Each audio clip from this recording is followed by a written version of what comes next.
Washington, D.C. has many beautiful parks. waan idin salaamay. Washington DC waxay leedahay beero qurux badan oo badan. In fact, this park reminds me of my home, very far away.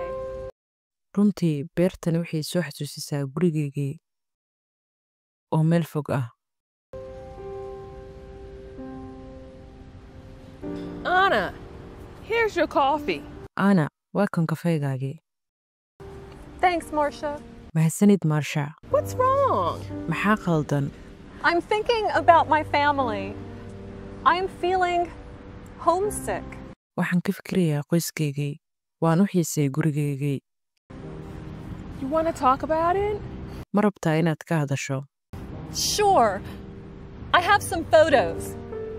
Hubaal, waxaan hayaa sawirro. Yes, yes, you do. Waad haysaa.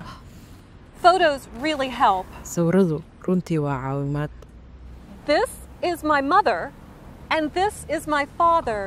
They are rodeo clowns. Tani waa hooyaday, kanina waa aabbahay. Waa majaajilistayaal xafladaha faraska. What do rodeo clowns do? Maxay qabtaa majaajilistayaasha xafladaha faraska? They make jokes at a rodeo. People laugh. Waxay kaftan ka sameeyaan xafladaha faraska. Waxay ka qusliyaan dadka.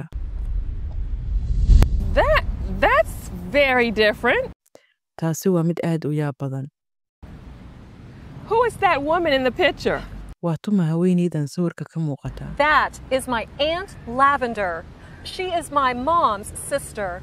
Taasi waa habaryartay Lavender. Waa hooyaday walaasheed. She loves gardening and makes spoons. Waxay jeceshahay beeraha. Waxayna samaysaa malqacadaha. She makes spoons? Malqacadaha ayay samaysaa. Of course. Dabcan. That, too, is very different. Taasi sidoo kale waa mid yaab leh. Oh, this is my Uncle John. He is my father's brother. Oh, kani waa adeerkay John. Waa aabbahay walaalkii. What does Uncle John do? Muxuu qabtaa adeer John? He's a chicken farmer and makes guitars. Wuxuu dhaqdaa digaag. Wuxuuna sameeyaa gitaaro. He's awesome, and I'm his favorite niece. Waa qof cajiib ah. Aniguna waxaan ahay gabdhaha adeerku u yahay mid ugu jeclaa. Who are they? Yay yihiin kuwan. They are my cousins. They are my Uncle John's daughter and son. Waa ilmo adeeraday. Waa gabadhii iyo wiilkii adeerkay John. What do they do? Maxay qabtaan? They raise sheep and make sweaters. Waxay dhaqdaan ido. Waxayna sameeyaan funaanado. Yeah, that's not a surprise. Taasi la yaab ma leh. Thanks for showing me your family photos. Waad ku mahadsan tahay inaad i tustay sawirrada qoyskaaga. Your family is very different. Qoyskaagu waa mid aad uga duwan dadka. I do feel better. Thanks for listening. Waxaan dareemayaa fiicnaan. Waad ku mahadsan tahay dhegaysiga. I have many more photos. Waxaan hayaa sawirro kale oo badan. Yeah, yeah, you do. Waad haysaa. Washington, D.C. is my new home, but I like remembering my old home too. Washington, D.C. waa gurigayga cusub, laakiin waxaan jeclahay inaan sidoo kale xasuusto gurigaygii hore. Kani waa qoyska Anna. Kuwani waa Anna hooyadeed iyo aabbaheed. Kuwanina waa father's parents of Anna. Waa awoowaha iyo ayeeyada dhaleen aabbaha Anna. Grandfather and grandmother. Kuwanina waa mother's parent of Anna. Waa awoowaha iyo ayeeyada dhaleen hooyada Anna. Sidoo kale Anna hooyadeed waxay haysataa gabar walaala oo la yiraahdo Aunt Lavender. So waxaa dhehaysaa auntie.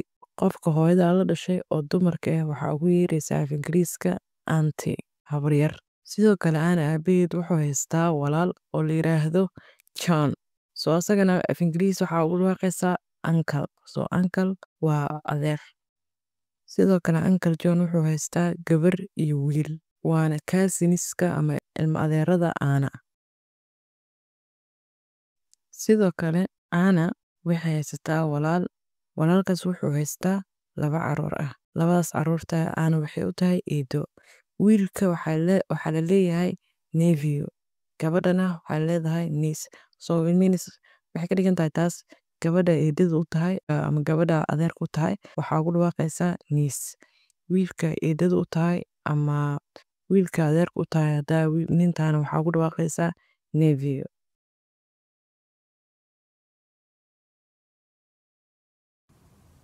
Clown. Clown. Clown, shactiroole. Is someone who often does funny things to make people laugh. Waa qof inta badan sameeya waxyaabo qosol leh si uu dadka uga qosliyo. Different. Different. Different, ka duwan. Not ordinary or common, unusual. Ma aha wax caadiya ama waa wax ka duwan yacni wixii hore loo yaqaanay oo yacni caadiga ahaa.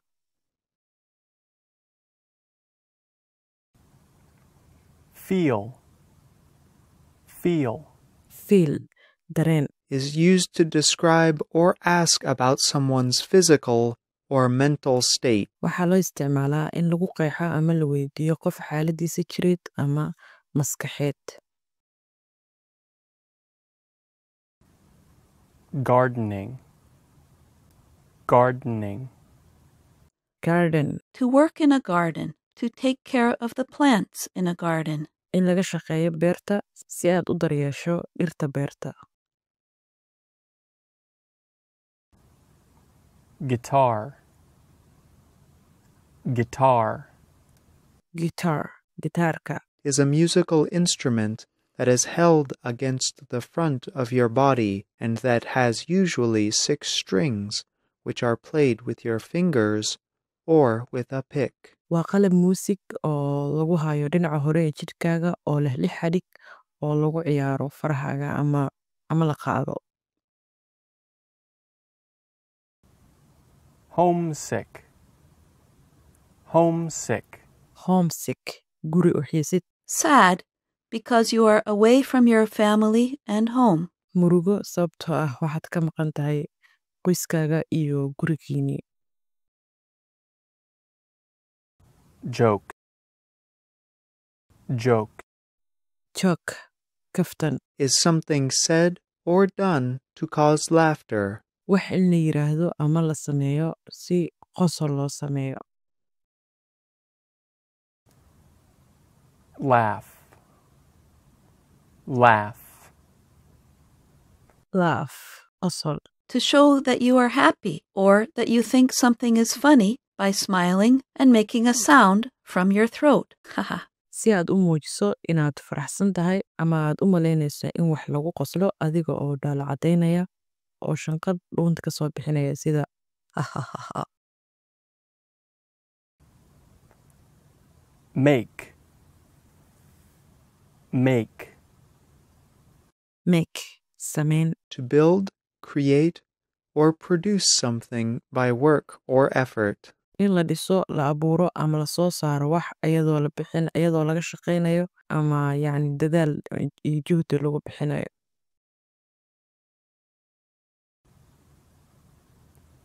Park. Park.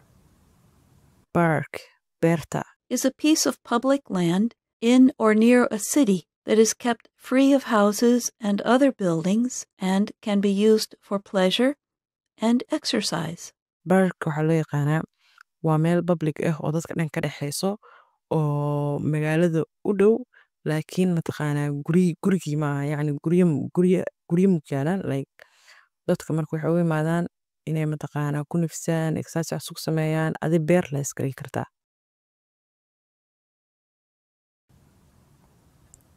Photo. Photo. Photo, sawir. Is a picture made by a camera. Sawirka lagu qaado kaamirada.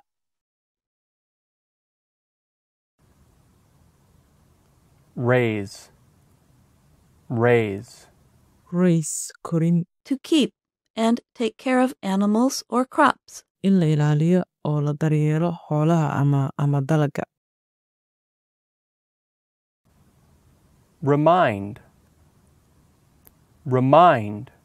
Remind xasuusin. To cause someone to remember something. Inaad qofku ku sababto inuu wax xasuusto. Rodeo. Rodeo. A rodeo is an event in which people compete at riding horses and bulls, catching animals with ropes, etc. Waa tartan faras la qabto ee dadku ay ku tartamayaan faras ayagoo mataqaanaa xarigaha haysta. So rodeo waa tartan faras ama xaflad faras waxaa la yirahdaa.